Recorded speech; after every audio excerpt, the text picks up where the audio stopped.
Assalamualaikum warahmatullahi wabarakatuh. Halo semuanya, perkenalkan nama saya Suci Lestari dengan NPM 170250111 dari Program Studi Agroteknologi Fakultas Pertanian Universitas Bengkulu. Pada video kali ini saya akan mempresentasikan proyek metode morfologi tentang tanaman pakcoy atau yang dikenal secara ilmiah sebagai Brassica rafael yang ditemukan oleh Charles Linnaeus dan termasuk dalam famili Brassicaceae dengan dosen pembimbing Bapak Dr. Helvi Eka Saputra SPMSI dengan Ibu Putri Mia Hairani SPMSI. Mari kita mulai dari bagian pertama, yaitu morfologi akar pakcoy. Akar pakcoy terdiri dari dua jenis, yaitu akar tunggang dan akar serabut. Akar tunggang tumbuh lurus memanjang ke dalam tanah, berfungsi sebagai penopang utama tanaman. Akar serabut tumbuh menyerap ke samping, membantu memperluas area penyerapan. Dan yang paling kecil adalah bulu akar yang bertugas menyerap air dan nutrisi dari dalam tanah. Ketiga bagian ini bekerja sama agar pakcoy dapat tumbuh dengan kokoh dan sehat.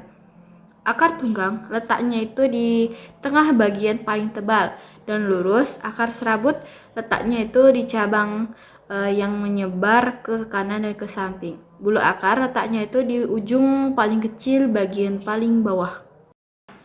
Selanjutnya kita bahas morfologi batang pakcoy. Batang pakcoy memiliki bentuk yang pendek dan menggembung, berwarna putih kehijauan dan bersifat herbaceous, artinya lunak dan berair. Batang ini berfungsi sebagai tempat melekatnya pangkal daun sehingga daun-daun dapat tumbuh dengan teratur di sekelilingnya. Pangkal daun letaknya itu di bagian bawah setiap helai daun, tempat daun bertemu batang, dan batang pakcoy letaknya di bagian paling bawah tanaman, tepat di atas akar. Hal yang menarik tentang batang pakcoy adalah batang pakcoy tidak memiliki percabangan. Berbeda dengan tanaman lain yang memiliki cabang-cabang samping, batang pakcoy tumbuh tunggal tanpa percabangan. Ini yang membuat tampilannya kompak dan tegak. Seperti di samping ini ada contoh tanaman bercabang dan tidak bercabang. Berikut adalah morfologi daun pakcoy. Daun pakcoy memiliki ciri-ciri sebagai berikut, yaitu bentuk lebar dan oval, ujung daun tumpul, permukaan daun hijau mengkilap, tulang daun berwarna putih dan tegak.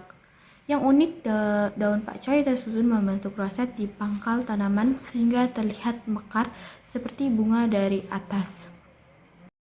Sekarang kita masuk ke bagian morfologi bunga pakcoy. Bunga pakcoy berbentuk majemuk, terdiri dari kumpulan bunga-bunga kecil yang berwarna kuning terang.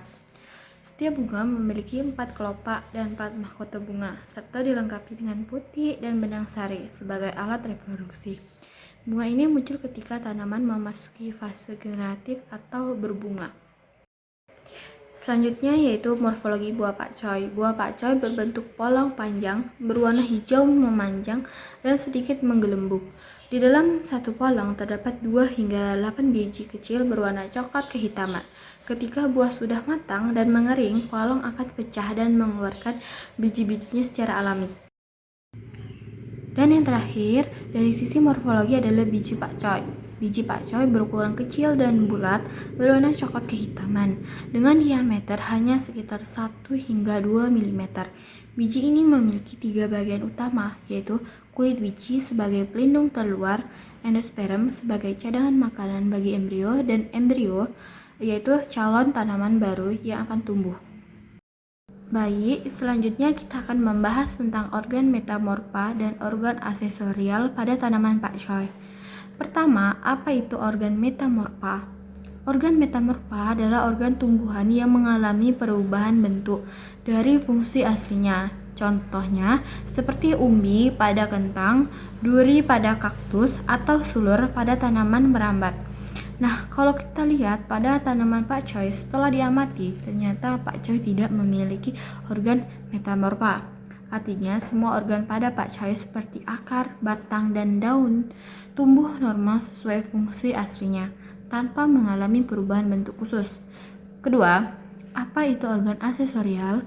Organ asesorial adalah organ tanaman pada tumbuhan yang bukan termasuk organ utama. Contohnya seperti duri, rambut halus pada batang dan kelenjar.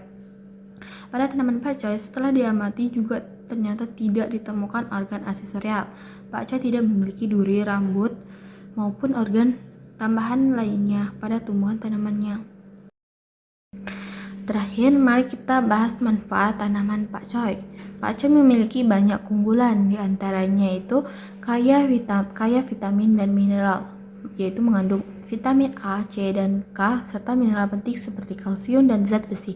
Selanjutnya itu baik untuk kesehatan, itu mendukung kesehatan jantung dan sistem pencernaan. Selanjutnya, mudah dibudidayakan, pertumbuhannya cepat dan cocok ditanam di berbagai kondisi iklim. Dan yaitu selanjutnya nilai ekonominya tinggi. Produksi pakcoy memiliki nilai jual yang tinggi dan sangat menguntungkan petani.